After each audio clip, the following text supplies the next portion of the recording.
Hello, June 1st, 2024.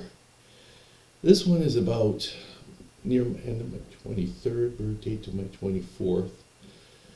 Okay, so at this time, I'm still working at the bakery, and my grandmother passes away. This is the one that told my mother and my father and me that I would see voices, no, hear things, see things that are, apparitions and ghosts, and see futures, and a whole bunch of other things that I learned later on. But she said I was special, so she passed away.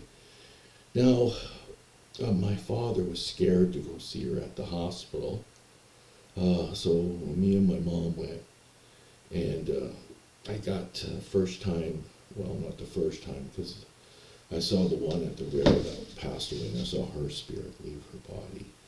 I didn't see the two boys, well, three boys jumped off the train tracks, two of them passed away. I didn't see their spirits leave their bodies.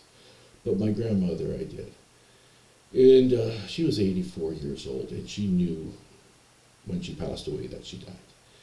And she told me, she goes, I will come back and give you some wealth to help you a little bit with your life. Because it's always necessary in this world to have wealth. And as she's a spirit, I said to her, that's really not necessary. I'm doing okay. Got that job and I'm doing readings. And she says, no matter what, I'm going to do that. So 2 weeks later, after her passing, she gave me the numbers for the lottery. At that time, I fell in love probably 3 times already and knew that the girls wouldn't stay with me or love me back as much as I loved them. So that's kind of hard. It hurts a lot, But I knew, and I told them what they were going to do, and they all denied it and said that they would be there for me, but I already knew. But anyway, Grandma gave me the numbers, and the person I was in love with at that particular time, I changed the numbers with her birthday, thinking that perhaps I could change the future if I did something like that. But that didn't work. I still ended up getting 5 numbers and winning, like, I don't know, $15,000, $20,000, which was a lot of wealth back then too. One of my cousins lied for me and said I won the big one.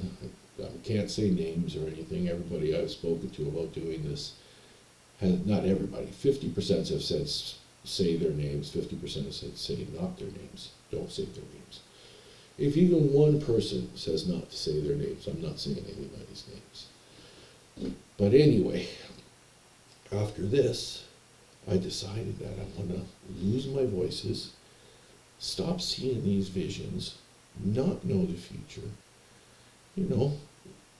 find a wife, get married, have kids, I have a good job, I make good money, I do readings on the side, I do this and that, I'm okay, I'll make it through. I have a good nest egg now with this 20,000-30,000 that I won. So that's my goal, how to achieve this goal.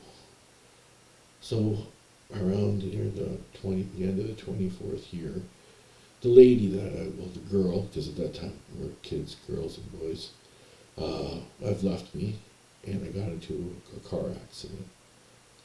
I'm going to say a person was driving, and I hit the windshield. So this is probably, I think, the second time God talked to me. And he comes up, I hit the windshield, and I'm in midair, and I passed out for a little while, which I thought was a long time, but they told me it was only a couple minutes or a minute or two. But anyway, he goes, listen, man, you've been messing up a lot. Like, I had to save your life so many times. And I go, no, God, I think it was just that one time when I was in the hospital. He goes, no. What about the time you were running in the field and it was raining like crazy and there was puddles, there was thunder?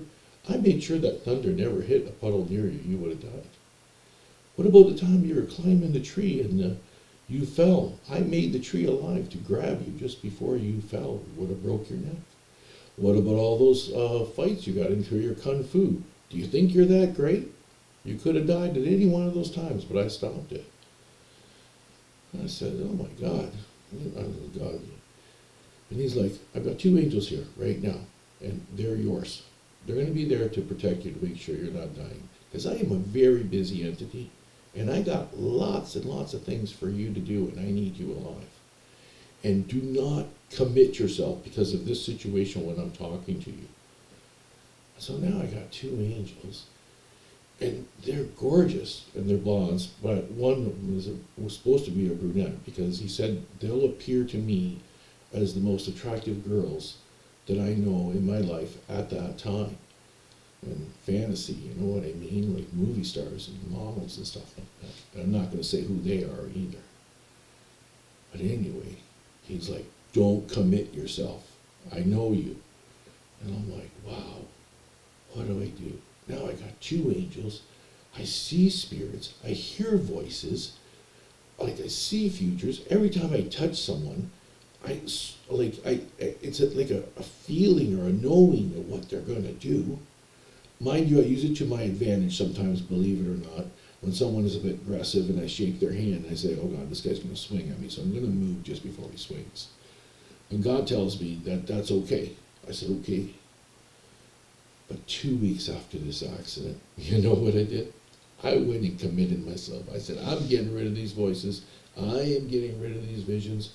I want to be normal. And so there I go.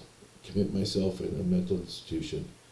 So now I'm in a system, and I commit myself, so I'm more in the state. My mom and dad can't take me out. I'm stuck.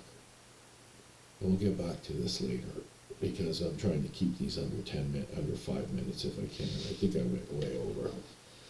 All right, Birdy signing out. Have a good day.